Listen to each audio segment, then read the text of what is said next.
Questioning your faith, religion, or belief system can feel incredibly isolating, especially in societies where religious narratives are woven into culture, traditions, and even language. You're often led to believe that you're in the minority, even the only one. But that narrative is outdated and incomplete.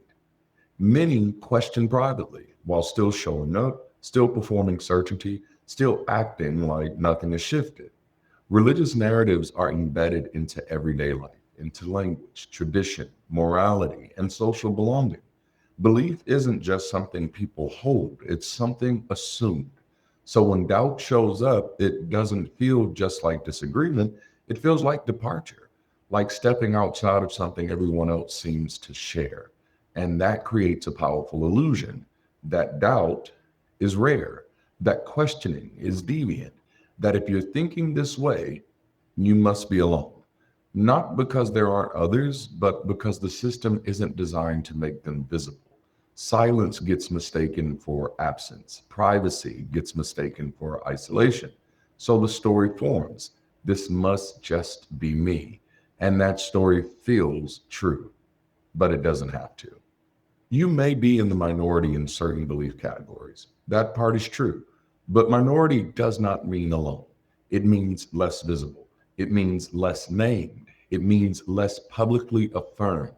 But what it doesn't mean is that you're isolated in your thinking or even unique in your questions.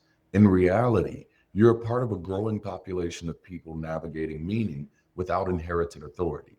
People who are reassessing what they were given instead of automatically passing it on, not because they've lost values, but because they've taken responsibility for them.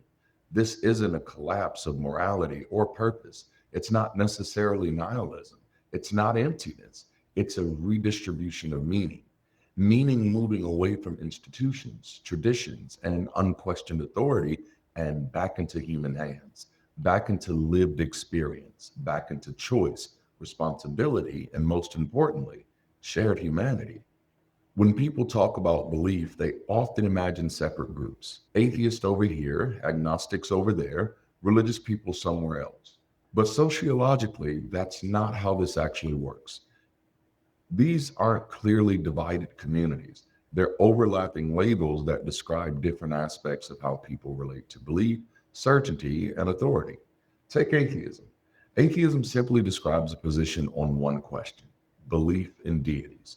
Globally, people who explicitly identify as atheists are a minority, roughly hundreds of millions worldwide. But that number only looks small when it's isolated from its broader context. Most atheists are also agnostic in the sense that they reject certainty claims. And all atheists, by definition, fall under the larger category of religiously unaffiliated. Agnosticism, then, isn't a competing group, it's a posture. It describes uncertainty, openness, or refusal to claim knowledge where knowledge isn't available. Many people who call themselves atheists are also agnostics. Many people who call themselves agnostic live functionally atheist lives. These labels overlap because they're describing different dimensions of the same experience, not different kinds of people. That's where the category of the religiously unaffiliated, often called the nones, matters the most. This is the fastest growing identity category globally, and it includes atheists, agnostics, and people who simply say nothing in particular. When atheists are viewed within this larger identity grouping, they're no longer an isolated minority. They're part of a massive and growing population opting out of inherited religious affiliation. And beyond affiliation altogether is secular life. Secularism isn't primarily about what someone believes about gods. It's about how people organize meaning, ethics, and authority in their daily lives. Most people in modern societies already live secularly in practice, grounding decisions in human experience, shared norms, and personal responsibility, regardless of the labels they use. And this is the key insight. The further you zoom out, the less alone you are. What looks rare at the label level becomes common at the lived level. Isolation only appears when belief is flattened into categories instead of understood as overlapping ways people navigate meaning. When people hear the word minority, they often hear alone. But those two things are not the same. Statistics describe distribution, not connection. They tell us how labels are spread across a population, not how people think, question, or live. Being in the minority doesn't mean you're isolated, it means you're less visible. And visibility is a social condition, not a measure of how many people are actually there. There are others asking the same questions you're asking, quietly, privately, in different rooms, different cities, even different cultures. Most of them aren't announcing it, most of them aren't organizing around it, but they exist everywhere because questioning inherited beliefs is a normal human response to growth, not a rare defect. This becomes clearer when we look at the religiously unaffiliated, not as a separate group, but as an umbrella. The nones include atheists, agnostics, people who are angry, people who are calm, people who are certain, and people who are still sorting it all out. What they share isn't a personality or a posture. It's a decision not to anchor identity in inherited religious affiliation. For many, this isn't rebellion, it's recalibration, a shift away from pretending certainty where there isn't any, regardless of how emotionally that shift is experienced. And this is where secularism opens into a much bigger tent. You don't need a shared metaphysical claim to belong. You don't need agreement about gods, afterlives, or even cosmic purpose. What actually connects people are shared values, reason, care, integrity, and agency. A commitment to thinking honestly, treating people well, taking responsibility for meaning, and allowing others the freedom to do the same. Labels are useful in certain contexts. They help researchers track trends. They help institutions categorize populations. They help surveys make sense of large numbers. But what works at the level of data doesn't always translate well into lived experience. When labels move from tools of description into markers of identity, they begin to shape how people see themselves and how they see one another. In real life, labels tend to harden lines that don't actually exist. They take fluid, overlapping experiences and freeze them into opposing camps. Shared questions become competing positions. Nuance gets completely lost. People who are otherwise aligned in values, concerns, and hopes begin to feel divided, not because they disagree on what matters, but because a word now stands between them. This happens because belief has been treated as the primary point of connection when it never really was. Belief is abstract, it's internal, it's often provisional. But when belief becomes the organizing principle of identity, it starts doing social work it was never meant to do, sorting people into us and them, insiders and outsiders, safe and suspect. The deepest bonds don't form through shared doctrine. They form through shared humanity, through curiosity, the willingness to ask, through doubt, the courage to admit uncertainty, through compassion, the ability to care without preconditions, through the ongoing work of making meaning and growing as people together. These are not religious traits, they're human traits. They show up whenever people are thinking honestly, caring deeply, and trying to live well, regardless of what labels they use, how firmly they hold them, or whether they use any at all. The isolation many people feel when they begin questioning belief isn't accidental, and it isn't natural. It's manufactured.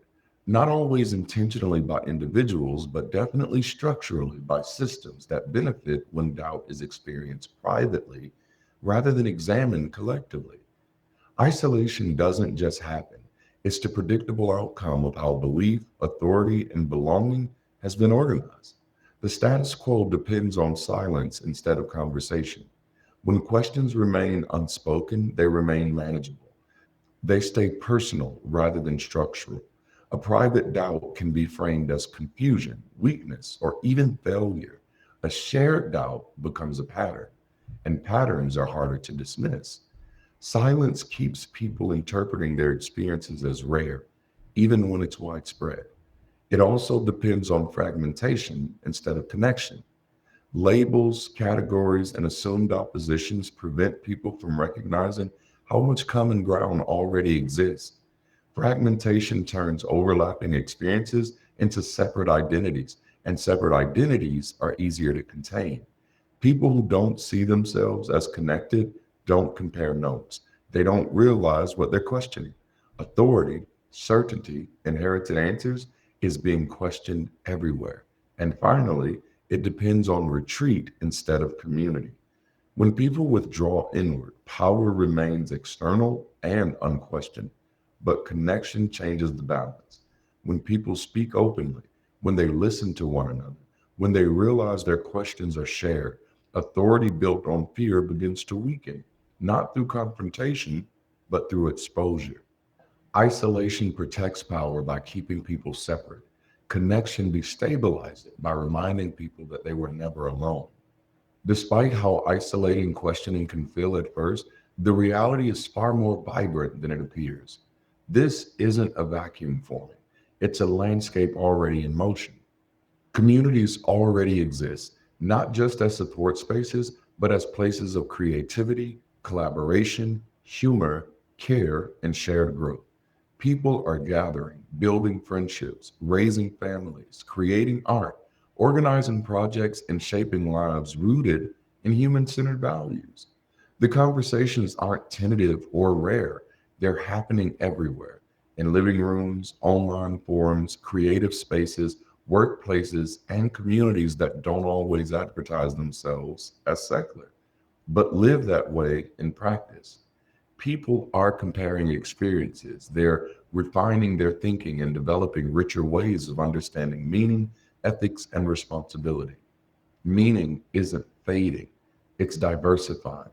It's becoming more grounded, more personal, and more shared. What's missing isn't substance, it's alignment. Permission for people to recognize that what they're already living is legitimate. Visibility so individuals can see one another clearly instead of assuming that they're all anomalies. Once those two things come into focus, connection stops feeling risky or provisional and starts feeling natural, not as a replacement for something lost, but as an expression of something that's already here. When you start to map where you fit, the picture becomes clearer, not because the categories are rigid, but because they're layered. If you identify as an atheist, then yes, you occupy a minority position on a specific belief question. But that position doesn't stand alone. It sits inside a much larger reality of people who have stepped away from inherited religious authority and are navigating meaning on their own terms. If you identify as agnostic or religiously unaffiliated, that reality expands quickly. Millions of people live in uncertainty, openness, or deliberate distance from organized religion. They may use different words or no words at all, but they share a common experience, refusing to perform certainty where it doesn't exist, and choosing honesty over heritage. If you live secularly in practice, grounding ethics, decisions, and responsibility in human experience rather than divine command, then you are already aligned with how most people actually live. Regardless of stated belief, the day to day moral and social lives of modern societies are overwhelmingly secular. This isn't fringe behavior, it's the functional norm. And if you are human first, if empathy, curiosity, care, and shared responsibility are your starting point, then you're not searching for your own people. You're already among them. They may speak different languages of belief, they may carry different stories, but they're operating from that same human center, which leads to the unavoidable conclusion: you were never alone. You were just unnamed. And that is the big point of today, that you're not alone, not because your questions are understandable, but because they're shared. What you're experiencing isn't a personal detour. It's a part of a broader human movement away from inherited certainty and toward intentional meaning making. Questioning doesn't place you on the margins of humanity. It places you inside one of its largest and most enduring patterns. Human progress has never been driven by uniform belief. It's always moved forward when large numbers of people begin asking similar questions at the same time, about authority, about truth, about responsibility. What connects those moments isn't agreement, but acknowledgement. The acknowledgement that others are wrestling with the same tensions, even if they arrive at different conclusions. And when that realization lands, when you see how many people are already here, already questioning, already rebuilding lives without borrowed certainty, the frame shifts.